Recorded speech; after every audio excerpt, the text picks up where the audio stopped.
तो दोस्तों आज से 15 साल पहले एक लड़की टीवी जगत में पूरी तरह छा गई थी जिसका नाम था रतन राजपूत। बड़े बड़े बैनर इन्हें अपने सीरियल में लेने के लिए बेताब रहते थे। कभी सोचा है कि उसके साथ ऐसा क्या हुआ कि वो गुमनाम हो गई? रतन राजपूत की बर्बादी का असली सच आपको हैरान करके रख देगा। इनका जन्म 20 अप्रैल 1987 को बिहार के पटना में हुआ था। उनके जन्म के कुछ सालों बाद जब उन्हें ये पता चलता है कि उनका नाम उनके सामने रहने वाले पड़ोसी ने रखा था तो वो गुस्सा हो जाती है और अपना नाम रतन रख लेती है। ये नाम एक दिन टीवी पर इतना मशहूर हो जाएगा ये किसी ने नहीं सोचा था।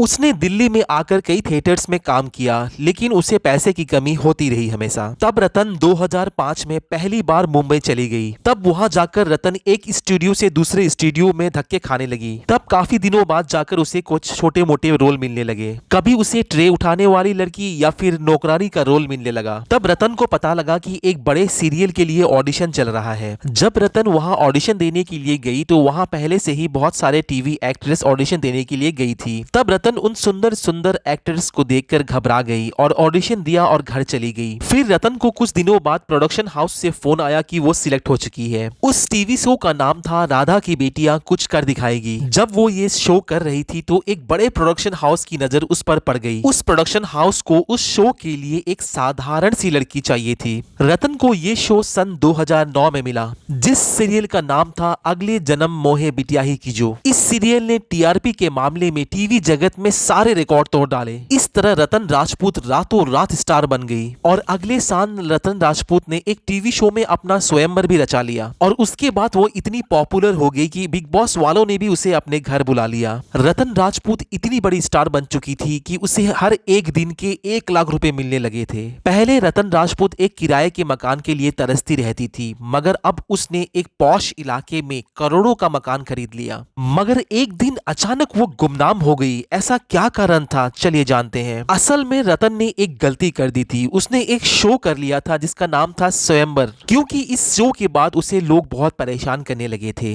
लोग उसे पैसे के लिए झूठी सगाई करने वाली लड़की कहने लगे थे। उन्हें हर जगह से ताने मिलने लगे थे। उन्होंने इस शो में एक लड़के को चुना जिसका नाम था अभिनव शर्मा। उनसे भी उन्हें बहुत दुख मिला क्योंकि अभिनव ने उनसे कहा कि अगर उनसे रिश्ता रखना है तो उन्हें सिर्फ कॉमेडी सीरियल ही करनी पड़ेगी। अभिनव को रतन के दूसरे अभिनेताओं के करीब आने से उन्हें दिक्कत होने लगी। बहुत समझाने के बाद भी अभिनव नहीं माना और उसने रतन को छोड़कर चला गया। उसके बाद रतन बहुत ज्यादा परेशान होने लगी और फिर अचानक एक दिन रतन को यह खबर मिली कि उनके पापा बहुत ज्यादा बीमार है और लास्ट स्टेज पर है। उसके बाद रतन ने सब कुछ छोड़ दिया और अपने पापा के ऊपर ध्यान देने लगी। मगर बहुत ज्यादा कोशिश करने के बाद भी वो अपने पापा को नहीं बचा पाई। उसके पति उसे पहले ही छोड़कर चले गए थे लेकिन अब उनके पापा के जाने के बाद भी वो बहुत ज्यादा परेशान होने लगी और कुछ समय बाद उन्हें अस्थमा की बीमारी ने जकड़ लिया और धीरे धीरे उन्हें दिल की बीमारी भी होने लगी और उनकी आंखों को भी एक गंभीर रोग ने जकड़ लिया। थोड़ी सी भी रोशनी में उन्हें देखने में दिक्कत होने लगी। उन्हें हर समय चश्मा लगाना पड़ता था। उन्हें बहुत सारे ऑफर आने लगे थे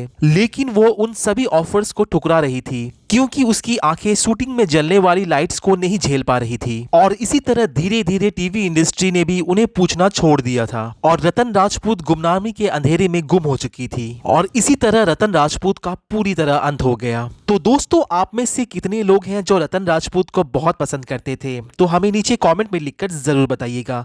और अगर ये वीडियो पसंद आई है तो इस वीडियो को एक लाइक और चैनल को सब्सक्राइब जरूर कर दीजिएगा।